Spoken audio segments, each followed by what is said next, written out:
Sino bang niloloko mo? Siyempre, si Arlene naman yung gusto nun eh.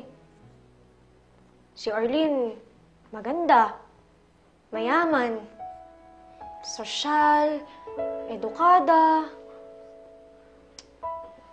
Samantalang ikaw, mukhang lalaki oh. Saka kahit anong gawin mo, lalaki talaga ang tingin ni Bossing sa'yo. Pero, kung alam lang ni Bossing yung totoo, babaeng babae ka.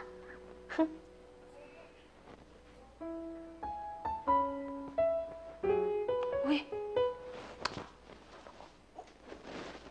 Tumagos! Wala!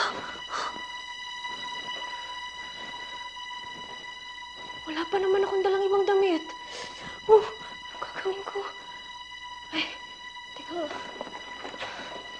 Kapagpalit na muna.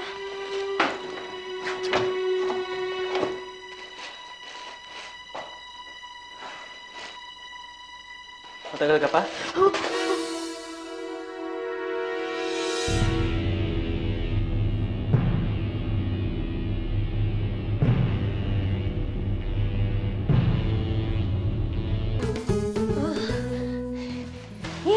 Ano ba itong mga babae talaga oh?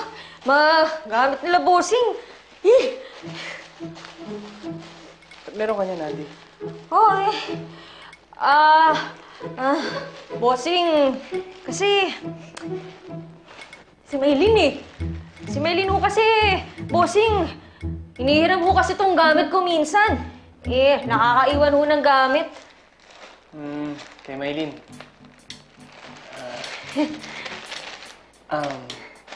Andy, bilisan mo ah. Hindi kita sa labas. Ha? Balik mo yan.